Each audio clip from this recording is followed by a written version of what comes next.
we're all on the same page. We want the same thing. There is no us versus them. And when there is the feeling of that, or when you have been feeling like you're shamed or guilt, or another kind of Hawaiian is making you feel bad, that's not good, first of all, and nobody should be doing that. That's not okay. We're all needing to work together against all of the common enemy, right? And like the trauma that like we inherited, all of this like stuff like does not belong to us. That's something that has happened to us and that we're still dealing with, and unfortunately like has pitted us against each other, sometimes, not always, but in certain spaces. Otherwise we wouldn't have to have this question and topic of, have you ever felt misunderstood? Join us as we explore the hidden histories of Asian American, Native Hawaiian, and Pacific Islander people. Together, we hope to provide healing and strengthen cultural pride. This is Roots Reclaimed. Aloha mai kako. In this podcast episode of Roots Reclaimed from the Ohana Center of Excellence for Asian American, Native Hawaiian, and Pacific Islander Behavioral Health, I interview Ipo, the founder and creator of the Hawaiian Diaspora Instagram page. Our conversation delves into Ipo's personal journey of reclaiming her Kanaka Maoli, or Native Hawaiian identity, and her experiences as a Native Hawaiian raised in the continental U.S. after moving from Oahu to San Diego early on in her life. Ipo shares how her mother's efforts to keep their cultural connection alive helped shape her identity despite the challenges of living away from Hawaii. She also discusses the broader struggles faced by the Hawaiian diaspora, our Kanaka Maoli, who are living away from their birth sands of Hawaii, and helps us to understand the distinction between diaspora and displaced Kanaka. Aloha nui kako. My name is Lilinoe and I serve as the project manager for the Ohana Center of Excellence for Asian American, Native Hawaiian, and Pacific Islander Behavioral Health. And I'm joined this morning by Ipo, founder of AO and creator of the Hawaiian Diaspora account on Instagram. Aloha nui, Ipo. Aloha, Lilinoe. Thank you for having me. Yeah, mahalo for joining us today. I was really excited to speak with you, and I just kind of wanted to give you a moment to share a little bit about yourself, a little bit about your Hawaiian Diaspora account, and really what's called you to this work. Yeah, sure. So first, again, thank you for having me on this space. The work that you do is awesome, and so it's really a privilege to be able to talk to you about all this stuff. I'm trying to find a shorter version to explain it, but so my given name is actually Shannon, but I've been on a journey of reclaiming my ino Hawaii. So I do go by Ipo these days, short for Ku'u Ipo Ika He'e Pu'e One, one of my favorite Hawaiian songs. And so just the fact that I'm using my Hawaii inoa is also part of the larger journey that I've been on as diaspora Kanaka. So I was born on Oahu, but moved over to San Diego when I was about 6 years old. I think on day one that we moved to San Diego, my mom's mission was to find us community, find us a hello, and try to raise us as close to culture as we could, because she didn't particularly want to leave Hawaii. So I was lucky enough and privileged enough to be able to grow up in a community where I had Native Hawaiian access to Native Hawaiian communities and people. And to learning some of the culture and traditions. But even still, I dealt with a lot of, and continue to deal with a lot of identity struggle. And, the whole bag that comes with being mixed, and especially in the Hawaiian diaspora and being mixed Native Hawaiian.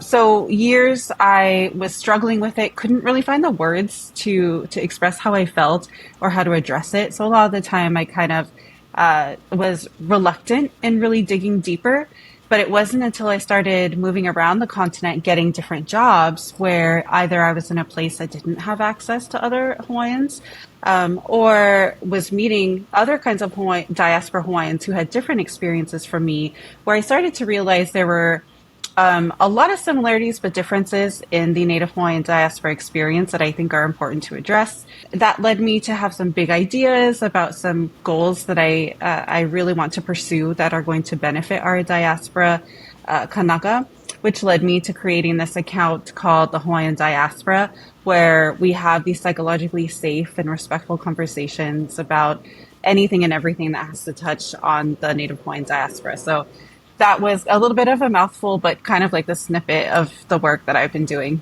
Mahalo nui. I think I was particularly excited to have you on and wanted to have you as a guest on our podcast because so much of your experience really resonates with me, having grown up like half of my life on the continent as well and moving back home to Hawaii after being gone and growing up, for so long on the continent. It was a difficult transition in reclaiming my culture and reconnecting to all of those things. And so I appreciate so much that you've really, that a lot of your work really centers around uplifting and giving space for the voices of our Kanaka on the continent. Now that we have so many that find themselves, we have more Native Hawaiians living on the continent now than in Hawaii, and we want to make sure that we can create any kind of pathways and uplift their experiences and what they're feeling. So I really appreciate the work that you do.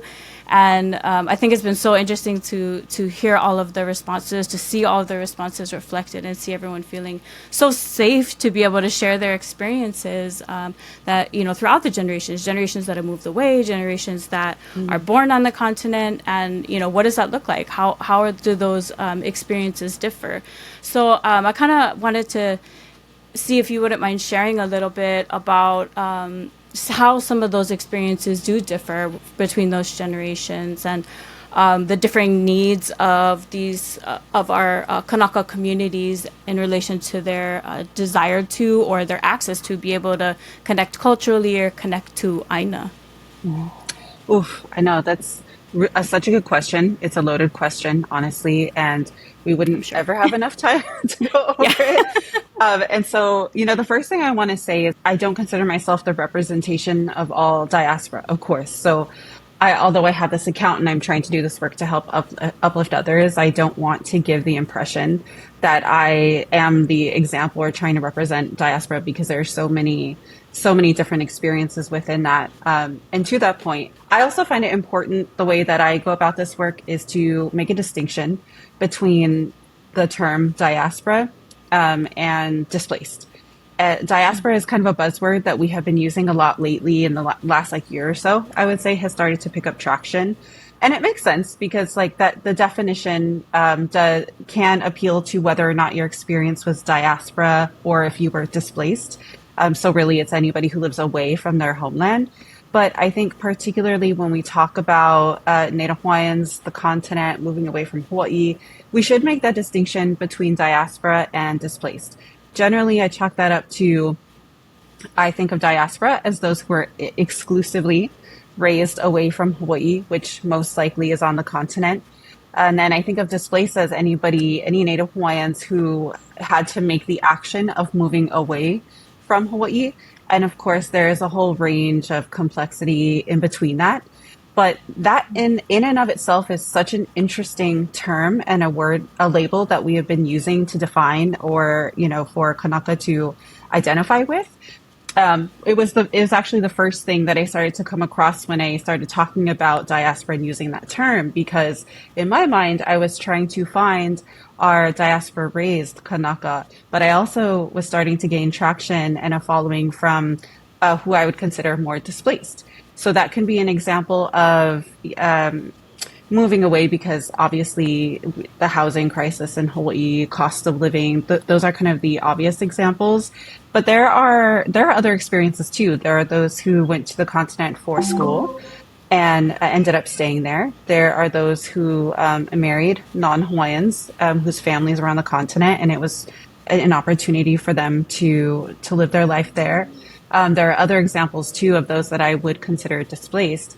But particularly when I talk about diaspora, I'm thinking of those like maybe in my situation who were born in Hawaii and then as children moved over to the diaspora and exclusively raised there. There are those who were born on the continent and raised exclusively on the continent.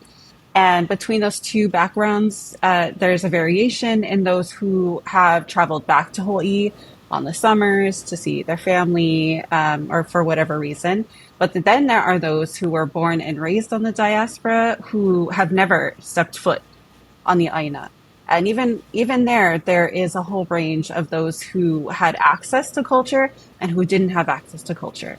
There are Hawaiian diaspora folks who don't even like know a Hawaiian person or have barely met any. So within that whole plethora of examples, there's just so many lived experiences that are important to address. And honestly, I don't think we've talked a whole lot about it before as a community. So part of the work that I have been hoping to do is to actually capture all of these narratives, all the different kinds of experiences and backgrounds of those who identify under the umbrella of diaspora, because we don't have any, at least I haven't seen any hard data, any narrative storytelling information around where these people are, what their experiences are, why their experiences came to be, and then just like everything around that as it pertains to their connection to the culture. So it's it's a loaded question. There's so much we don't know about it,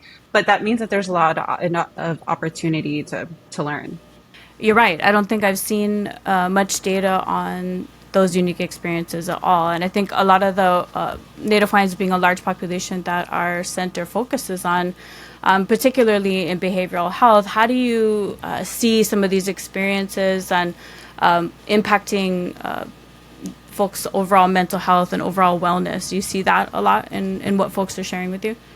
Oh yeah, for sure. I mean, when we talk about things like cultural connection, it's a part of who we are, right? And how we're made up.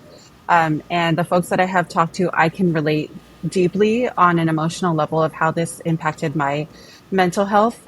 For example, I was always proud of being Hawaiian, right? Because I think all of us are proud or want to be proud of being Hawaiian. It was instilled in me when I was really little. But my interaction with the rest of the world was not always that way. I mean, the way I look, the way I speak, my experiences, the things I know or I don't know, the way that the world was interacting with me made me feel like I'm not Hawaiian enough. We hear that a lot.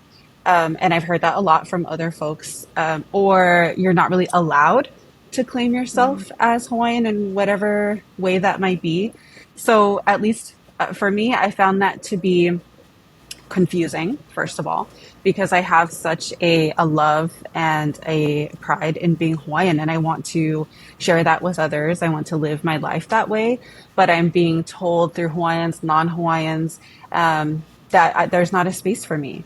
And when you feel like you're not enough and you're lacking, this feeling of being totally and wholly embraced by your community, that's going to have an effect on your mental health. I mean, of course, because it's the identity that you relate to or you want to relate to, and it's a sense of belonging, and everything that falls under that, which is so good for your mental health, to feel like you belong to your community, that they accept you, that you are giving back to your community and helping to be a part of contributing to it.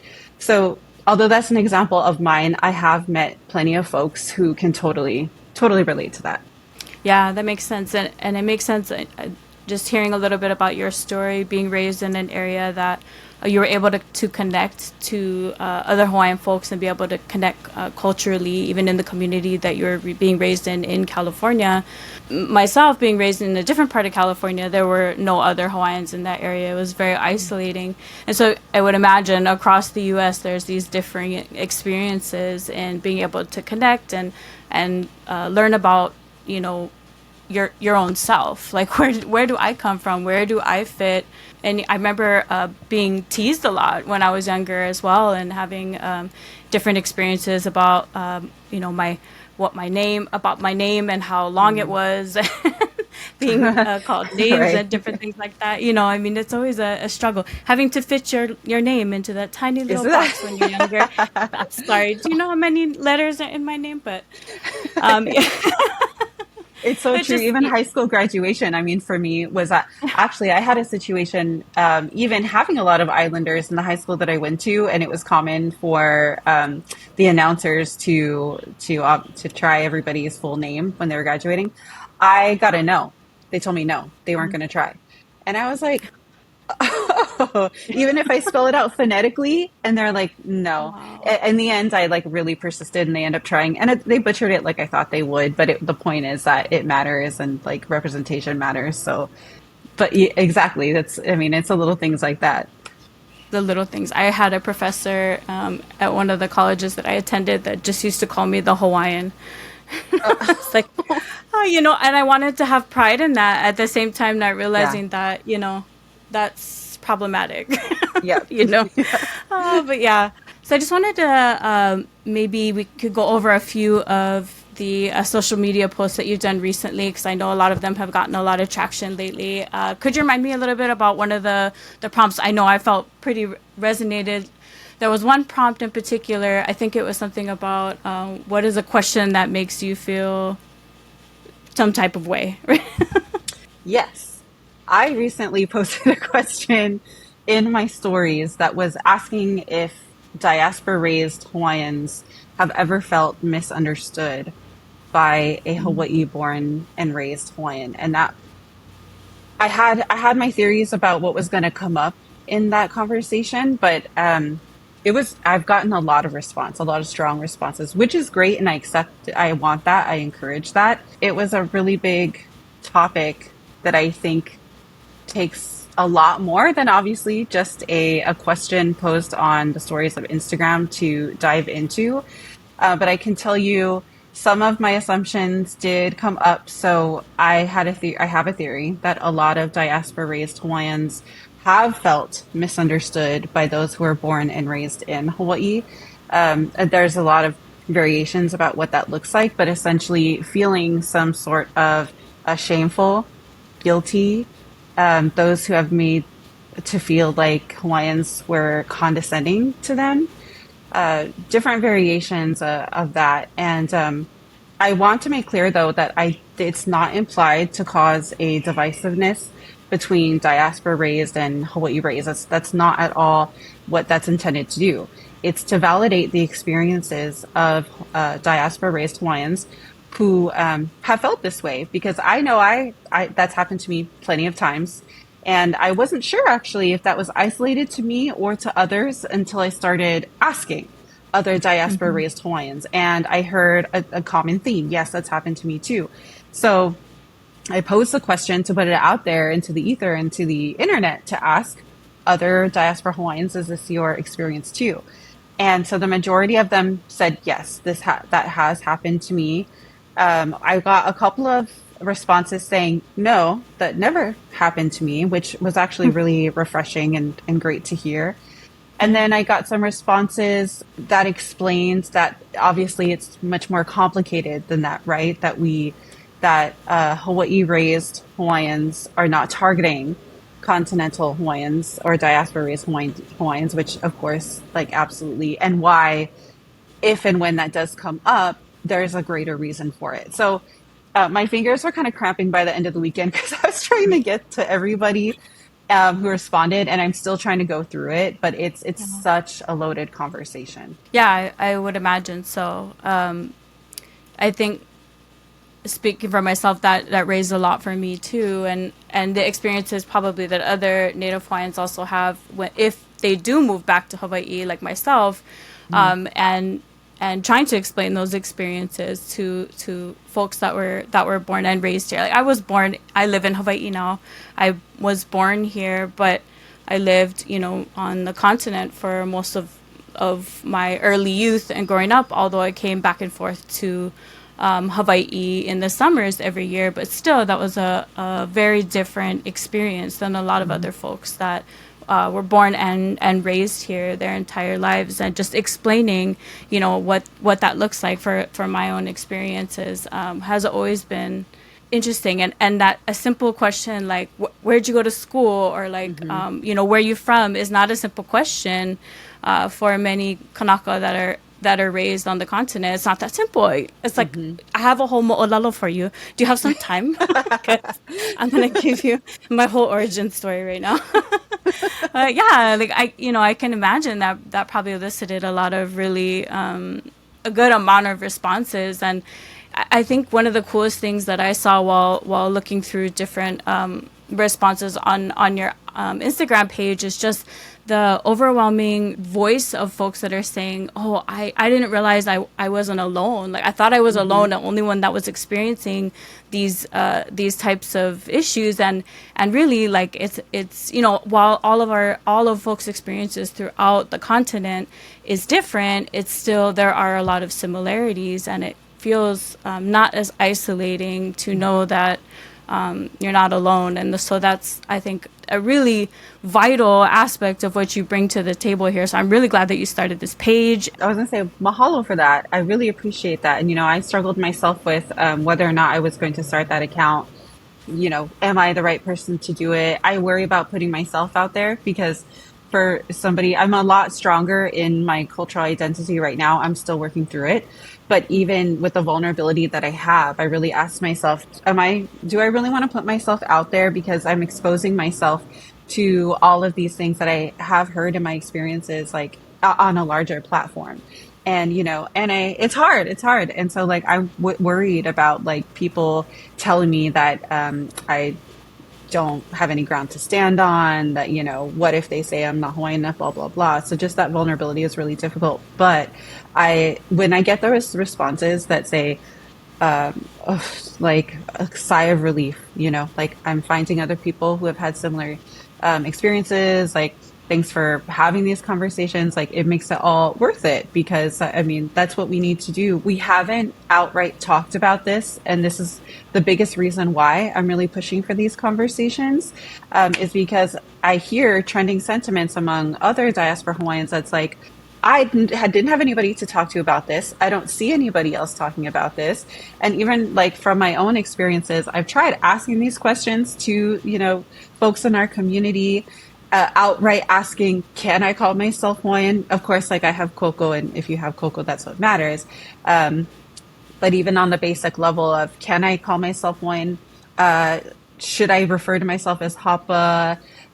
All kinds of questions in between. And I never got solid replies back. And I get it because there are reasons for why we ask and answer questions the way we do, cultural reasons for that. And I do understand that. But for a lot of us who are really seeking this, this deeper connection by our Lāhui, we need to have this conversation and actually get some forthright answers. And I was really missing that. And when I talked to others, it sounded like the same was for them. So these are the kinds of topics that we really have been missing and addressing. Yeah, no, mahalo. And I think your page also helped me kind of to reevaluate the way that I've been approaching some of my work as well, because I think some of your posts like that talk about, you're just asking, what does things like Mary Monarch, how does that impact you as a Hawaiian of the diaspora, and other cultural practices. And I realized that, like, because I moved home to Hawaii late, I've been here for 15 years now back home, but I fought so hard to reclaim my cultural identity that I didn't realize I was maybe potentially making folks on the continent feeling othered or less than. That would never be my intention because I felt this that way myself. And then I realized, like, okay, well, I have to reevaluate like the way that I'm messaging some of the trainings and the cultural healing avenues that we want to make available to Kanaka on the continent, but making sure that the messaging doesn't impose any sort of like othering, basically, because that's never the intention. And people find themselves on the continent for many different reasons, as you mentioned. And I think the main thing is the togetherness. Like, we're all together. We're all one Lāhui. No matter where you are, we're all one Lāhui. So how do we maintain that connection? How do we keep uplifting each other's experiences and also work towards meaningful healing together in that same way? Exactly. I mean, we're all on the same page. We want the same thing. There is no us versus them. And when there is the feeling of that, or when you have been feeling like you're shamed or guilt or another kind of Hawaiian is making you feel bad, that's not good, first of all, and nobody should be doing that. That's not okay. At the same time, and this is part of the topic that was addressed on my stories about feeling misunderstood by Hawaii raised Hawaiians. So we're all needing to work together against all of the common enemy, right? And like the trauma that like we inherited, all of this like stuff like does not belong to us.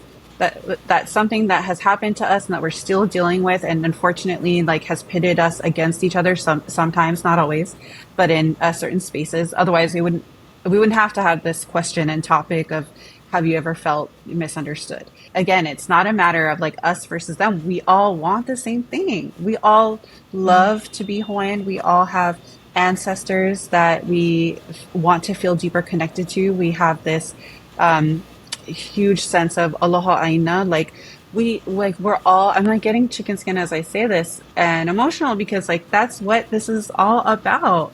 And when we let all these other things like get in the way, like it's only driving us apart. And now, and now, as you mentioned at the top of the episode, that there is a reporting, the census has reported recently that there are more Hawaiians living on the continent or away from Hawaii than in Hawaii. That's scary stuff. And this is why we're finally addressing these topics, which is fine, like better late than never. But because like, what does that mean for the future of Hawaiians, but also for Hawaii itself? Because if Hawaiians keep moving away and raising their families on the continent, for example, this is only going to further more generations. Like we can look at the examples of what's happening now and what's been happening for the last 3 or 4 generations, and then use that as an example of what's going to happen moving forward. And if people are already saying, I feel disconnected, I grew up from Hawaii and I don't like feel Hawaiian or like I want to, but I can't, then what's that going to mean if it keeps happening and happening? It's going to be this inherited sense of disconnection. And then who's going to move back? And like, what is a Hawaii without Hawaiians? And that's why it's like super important that we address these for mental health, because all Hawaiians deserve to have a thriving mental health life and feel connection to culture. That's number one. But number two, because the hope is that we do have Hawaiians who return to Aina. Whether or not you were born and raised in Hawaii doesn't matter. But when we talk about it in the context of diaspora, that's why we talk about this kind of stuff. So when you say that you finally moved back to Hawaii, I really hope that you feel accomplished and celebrated in doing that, because it's such a big deal. And I hope you're telling your story and sharing that with as many Hawaiians as possible, because they need to know it's possible. And it is, but people are doing it. And it's not easy, I'm sure. And I'm sure it is a whole new journey once you actually get to Hawaii. And I've heard this from other diaspora who made their way back to Hawaii. But this topic and this conversation about diaspora doesn't just stop there, right? Like as we're starting to touch on, it touches on, am I Hawaiian enough? It touches to, can I return to Aina? How do I do that? How will I be accepted if I do? And everything that's in between. So I just get really passionate about that, because it's the conversation that we all deserve, so that we can work together to protect and thrive in Hawaii. Because if we don't, then it's a Hawaii without Hawaiians, and nobody wants that. Are there any other of your posts that you want to kind of talk about a little bit or bring to light, or any of your next steps that you'd like to share a little bit with us? Sure. Well, you did mention, you touched on the post about Mary Monarch, and that's really important, because you also touched on the topic of feeling othered, which can apply to both diaspora or Hawaiians within Hawaii too, right? It's just that in Hawaii you have more access to Hawaiian traditions. Yeah, so access to traditions is really difficult for people on the continent, or culture in general. I posted a who, what, where, and why about my account, giving more intentionality to share like where this all came from and what I plan to do with it. And in that post, I talk a little bit about how I have this fond memory of going to explorations from the Kamehameha School when I was a kid, as a lot of us did. And it was such a grounding experience for me. Loved it, obviously, and it always stuck around in my na'au, because when I really feel like giving up, I just think back to like how that was such a fulfilling and enriching time in my life that grounded me in our culture. But so many of us didn't have access to going to that program. I mean, if you're in Hawaii, you might have had maybe more access to it. But obviously, if you're on the diaspora, you have to, who can afford that? So a lot of diaspora raised Hawaiians didn't have that grounding as a keiki, first of all. And then depending on where they live, didn't have or don't have access to other Hawaiians, firstly, which means like maybe no access to a hello or, language class or anything like that. That's a huge thing that I think we're just starting to talk a little bit more about now. But within the last few years, we have social media and we have, the internet and we have more access to things, which is great. And we should continue doing that. And I obviously encourage all Hawaiians to take advantage of that. But even still, that's not so simple, right? I mean, take Olelo as an example. And this is a topic that I want to get to onto the account soon because it's an important one. So we have more access to learning Olelo now online than we ever did before. And that's huge and that's great. Some might make the argument that if you have the ability to access it, that there's no excuse and that you can. I know, I like your. Makes me laugh because, yes, I've heard that. Exactly. And I've heard that from other Hawaiians too, particularly those in the diaspora, that there's a sense of like, you have access, use it. Yes. And there are a lot more reasons as to why that makes that not so easy to do. And I make the argument that the connection to culture and how your identity plays into that is like one big reason why. If I don't feel Hawaiian enough, or whatever, I may not, fully jump into the waters to learn Olelo. Like, firstly, can I afford it? Some of these classes do charge. Some of them don't. But maybe I don't have the time. Maybe that's hard to work out. So in order for me to put myself out on the line to create the space, time, effort, money, whatever it is, to try to learn something like Olelo, like I need to be in a place mental health wise where I feel confident in doing that. I feel empowered in doing that. I have a solid reason why. But if I'm struggling with it, it's going to be so easy to fall apart because I might start and then I'm not consistent or whatever. I'm feeling shamed about the way I'm pronouncing things or mispronouncing things. That did actually happen to me at Explorations. An auntie slapped my hand and told me that I was mispronouncing words and how disrespectful that was. And although I do understand where she's coming from, that's not the right way to go about it, right? Because then I'm feeling shame for so many years and I don't even want to try. If I'm on a shaky ground about wanting to continue pursuing, it's not sustainable. It only takes a couple of things and instances for like all of that to come crumbling down. Then I'm going to retreat and kind of feel like that's when I start saying things, and I use this as an example of what I've heard from other people, but that's when I start saying things like, I may not call myself Hawaiian or even Kanaka. That's a whole other thing, right? I may not say Hawaiian. I may say part Hawaiian. I may say of Hawaiian descent. I might say my grandma is Hawaiian. So you see this actual like separation psychologically from the culture because you feel so insecure about it.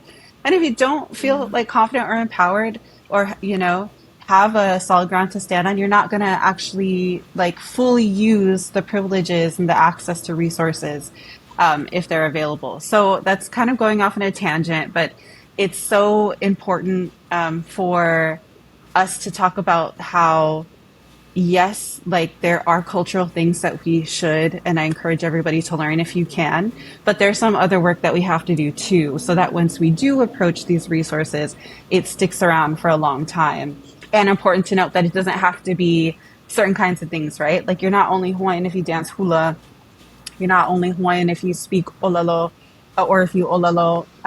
There are so many other ways that you can contribute to the Lāhui, and it's just because of the things that we see in the media or that represent what it is to be Hawaiian that we think like that's what it has to be. But as everything else is, it's such a loaded conversation. But I just wanted to make sure that I address that because that's something that also I feel really passionate about. Yeah, no, I agree. And I laugh because yeah, I've been struggling to learn Olelo Hawaii for all the 15 years that I have been back in Hawaii. And very early on, it was so difficult because I didn't understand what a Hawaiian perspective was. And that's what I think a lot of my kumu, a lot of my teachers were trying to explain to me, that I could try to memorize the words, I could try to memorize sentence patterns, but the deeper meanings and the deeper understandings of Olelo Hawaii, I couldn't understand because I didn't know what a Hawaiian perspective was, because I didn't grow up here. And I was always like, well, where's that at? Like, where do I read that at? And it's not something you can read. So how do we expect, a Kanaka, that is not raised here in Hawaii, how do we create spaces that we can all connect in a meaningful way and understand what this perspective is and get back to the root of that, really? Oof, that's, you know what, that is such a good point, Lilinoe. Like, I'm just like in my seat, just like rocking back and forth, because this is also a sentiment that I was getting in my DMs as a response to the question about feeling misunderstood about Hawaii raised Hawaiians. It's exactly that point. How do you know? You don't know what you don't know, right? So like, if you are raised in the diaspora, depending on the community that you had access to, you don't know, like you said, how to approach things from a Hawaiian perspective. What even is that? How do I know that that's something that I should be doing? That showed up in my DMs because actually all from other Kanaka who were raised in diaspora and also moved to Hawaii, they were all saying the same thing, which is that I didn't know how to do that, and it took me a while to figure it out. And so like that's something that I think we should talk about, obviously most likely online. For those who don't know, they probably don't have access to like kupuna or other Hawaiians who can share that with them. So this is something that once you have these lived experiences, you should share that and talk about it with other people, because they need to know that, because it is important to know. Somebody explained this to me in my DMs. The way she put it was really eloquent, so I may not regurgitate it as nicely. But essentially she was saying that if you are exclusively raised in the diaspora, just naturally, you're going to approach things from a Western idea, right? And that makes a lot of sense. So it's going to take a lot to unpack that. And part of some of that means that you might have a little sense of expectation or entitlement. Maybe you don't, but maybe you do. And unintentionally, right? I'm not saying you're coming in like guns a-blazing saying like, you owe me, like having to teach me about the culture. It shows up in subtle ways. So you have to learn how to show your intention and your eagerness and wanting to learn respectfully, quietly in ways that, I support like more of a Hawaiian perspective, and not just ask like, give me, but what are you doing to really try on your own in a respectful way that's grounded in our values. And that obviously you can't teach that. That's something that you might learn through, immersively being in Hawaii or through other Hawaiian people. And there's not like a solution to that. It's just something that like I really want other diaspora Hawaiians to hear. Because I felt like this also, I have struggled with this feeling like hoo-hoo about it, because my uncle actually is a Olelo professor. And I remember like growing up kind of feeling like he's not teaching me, like he goes out, he teaches all these other people. Some of them are non-Hawaiians, and like, but like we're his family. Like, why isn't he teaching me? And it took me years to realize like, that's not how you approach it. Like you want to learn, like try to find resources. Obviously it was hard, especially back then. If you can't, try to do other things and try to like, approach it more mindfully and intentionally, and not with the mindset of like, you owe this to me, but why do you want to learn in the first place? And how is that going to give you a deeper connection to your kupuna and to Hawaii? So that's a really big one that I want our diaspora to let sink in. Yeah. Mahalo. Mahalo nui for speaking with us today. This is awesome. I could talk to you forever. I just want to be able to take some time to let folks know where they can find more information out about what you're doing on IG and any future stuff you got planned. Just where they can find you. Awesome. Mahalo, Lilinoe. I have loved our conversation. Like I said, I could talk all day about it. So right now, the only place you can find these conversations through the Hawaiian Diaspora name is on Instagram at Hawaiian Diaspora. I am in the works of launching my website and other forms of social media, but right now that is the anchor to all of those conversations. And what people can expect is I have a post on there that's pinned that explains more about what I'm looking to do in the future. But one of the biggest pieces I have on my list next is to start digging into the research behind Hawaiian diaspora. Like, where are we? Who are we? What are our experiences? So that we can have that data to share with the community so it can help us have these conversations. But also because I'm hoping to eventually, big ultimate goal, the dream, is to launch an immersive program in Hawaii, not unlike Kamehameha explorations for adults, and particularly those who are raised in the diaspora, at least phase one, so that they can feel more connected to the culture and meet other Hawaiians if they don't, or feel more connected and really ground themselves deeper into the Lāhui. With the hopes that they take that back to them on the continent and lead with aloha and everything they do, and then ultimately return to Aina. That's the biggest goal. Those are kind of the biggest things that I have, and then there's some in between that. Awesome. Mahalo nui. Yes, please go check out the page and follow her. And awesome. Mahalo nui for sharing all of your ike and your experiences. And mahalo for the work that you do for our Lāhui and uplifting collective voices and healing. Mahalo. Oh, mahalo no. Roots Reclaimed is a production of the AANHPI Ohana Center of Excellence, a culturally centered behavioral health resource center aimed to empower Asian American, Native Hawaiian, and Pacific Islander communities. To get access to resources, referrals, trainings, workshops, and so much more, visit us at aanhpi-ohana.org. Mahalo.